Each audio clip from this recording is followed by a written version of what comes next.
Hi friends! Today we're doing Unit 10, Lesson 4, Jamestown and the Powhatan. We're going to start by going over the key vocabulary words you'll be hearing in today's reading. Our first word is amend, to change or add to. Our next word is anxiously, acting nervous or weird. Our next word is consequently, therefore happening as a result of something else. And our last word is devoured, completely destroyed. We are now going to move into today's reading. Chapter 4, Jamestown and the Powhatan. Captain John Smith was hard-working and organized. Many historians believed that without him, Jamestown would not have survived. When John Smith finally took charge of the settlement, he did not beat around the bush. Smith introduced a very direct rule. Only those who worked would eat. As you can imagine, Smith was not very popular with everyone, especially the wealthy young adventurers who had never worked a day in their lives. John Smith knew it would be a huge challenge for the settlers to survive the cold winter months. As the weeks went by, Smith urged everyone to work on the construction of Jamestown, to gather fruits and berries, to fish and hunt, and to use sparingly or very carefully the little food they had stored. This is John Smith to the colonists. There are several different accounts of what happened during this time. One well-known version of the story, which you may have heard, tells how when the cold winter months came, many of Smith's fellow settlers were sick and starving to death. John Smith set off to hunt and to persuade the Powhatan to give them food. This is John Smith among the Powhatan. According to this account, which some might call a legend, Smith was captured by Powhatan warriors and taken to their chief because they wanted to kill the man who was leading the foreigners. Then, as the story goes, just moments away from Smith's death, the chief's young daughter, Pocahontas, or Matoaka, begged her father to spare Smith. The chief agreed to his daughter's request and Smith was released. Many historians today believe that this may be a romanticized version of what happened. They believe the Powhatan did not actually intend to kill John Smith. Instead, he wanted to adopt Smith into the Powhatan tribe. This common ritual in many Native American cultures involves the figurative killing of a person's identity in order to be reborn into a new identity. So these historians believe the Powhatan were going to figuratively kill John Smith's English identity so he could become a Powhatan. When Smith returned to the Jamestown settlement, the colonists had abandoned their work schedule. They were squabbling or arguing among themselves again. Snow was on the ground and their food supply was very low. Some were even spending their time foolishly searching for gold. Smith was not pleased. He immediately set to work hunting and fishing and doing what he could to persuade his cold, hungry, disheartened companions that all was not lost. Then one day a small band of Powhatan, led by Pocahontas, appeared out of the forest. Having taken pity on this bunch of disorganized foreigners, the Powhatan brought with them much-needed food. Pocahontas and members of the Powhatan tribe returned many times with food and general aid or help. They also taught the English new hunting and farming techniques. This is a picture of Pocahontas bringing food to colonists. The food the Powhatan provided was enough to keep the English alive until help from their homeland arrived. That help came in January 1608 when Captain Newport's ship, the Susan Constant, arrived laden with food and more than 100 new settlers. Needless to say, the Powhatan were not happy to see even more strangers coming to live on the land they inhabited. For a while, the situation for Smith and his men improved. With more food to eat, they had energy to work. With more men, they had more hands to help construct the much-needed homes. Then tragedy struck. Somehow, and it is not certain how, a fire broke out. The fierce flames quickly devoured many of the buildings, as well as some of the food supply and clothes. You can imagine how devastating or upsetting this was for the settlers. This is Jamestown on fire. The English had no choice but to start again. Fortunately, by this time, the weather was getting warmer. The Powhatan had taught them how to grow corn, which they called maize. Now that the weather was better, the Native Americans helped them once again by supplying the English with more food.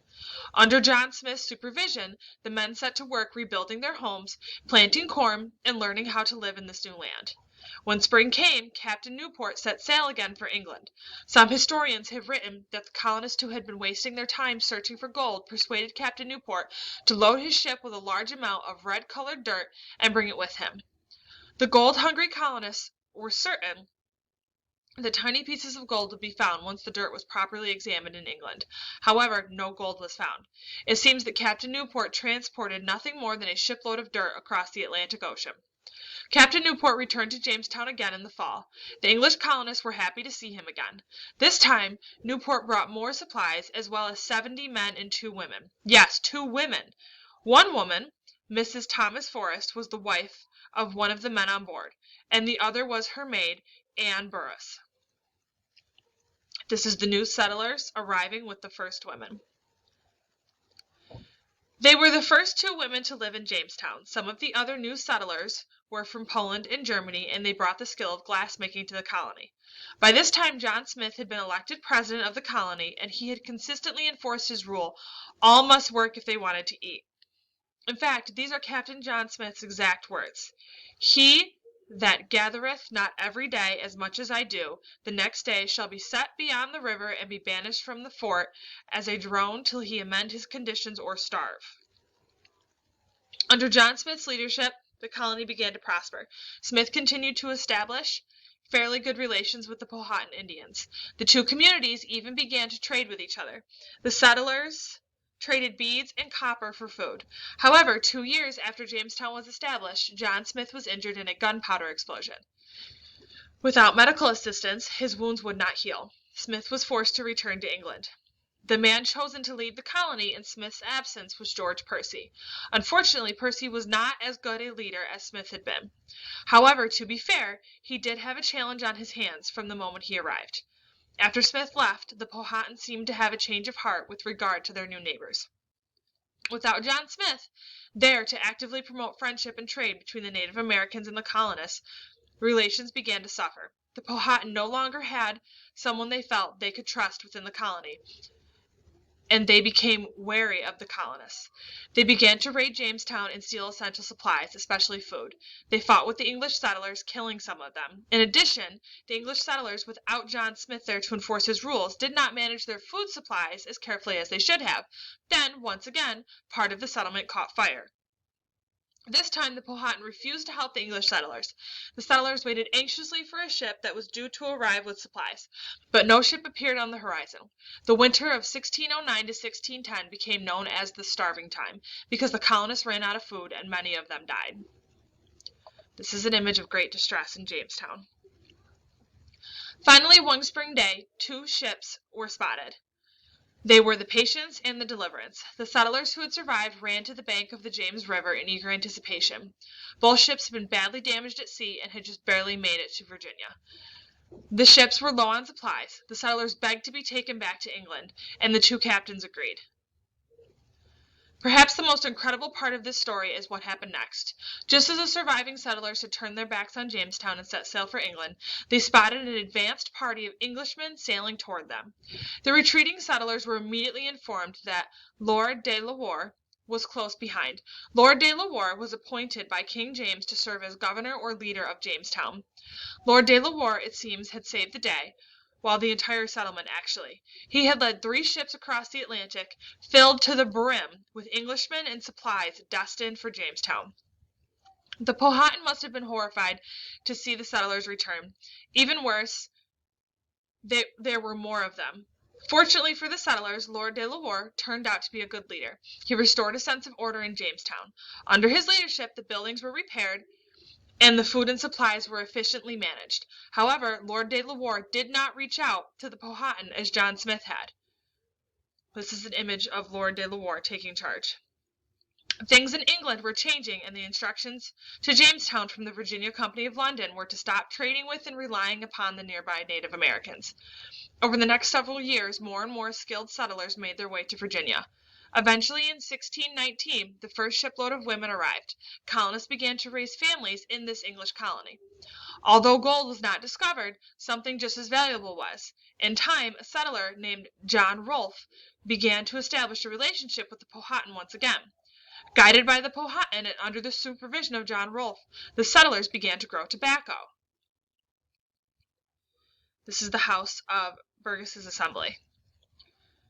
There were other important developments that took place in 1619. Now that things were going quite well in the English colonies, the English government felt comfortable allowing the colonists to take certain rules of their own. That was, as long as the colonists remembered who was really in charge. On July 30th, 1619, the first lawmaking assembly gathered in the Virginia House of Burgesses. Members of the House of Burgesses were chosen to represent areas of the colony of Virginia. Of course, only men could be chosen, but the House of Burgesses would eventually pave the way for self-government and ultimately independence. It was during another period of conflict between the Powhatan and the settlers that the Powhatan kidnapped some of the settlers and took several firearms or guns in response. The settlers kidnapped Pocahontas. Pocahontas' father was willing to return the kidnapped settlers in exchange for his daughter, but not the firearms. In response, the settlers refused to let Pocahontas go. Consequently, or as a result, Pocahontas spent quite a bit of time in the English settlement, several years in fact. During this time, Pocahontas and John Rolfe were married and had a son named Thomas. During this time, Pocahontas converted to Christianity and took the name Rebecca. She and John Rolfe traveled to England, where they were guests at the court of King James. Sadly, just as Pocahontas and John Rolfe were preparing to return to Virginia, she became very ill. Pocahontas died on March 21st, 1617, at the age of 22, and was buried in England. Later, in the last years of his life, John Smith spoke of Pocahontas and said that without her help and the help of the Powhatan, Jamestown would never have survived. Perhaps this colony was given the wrong name.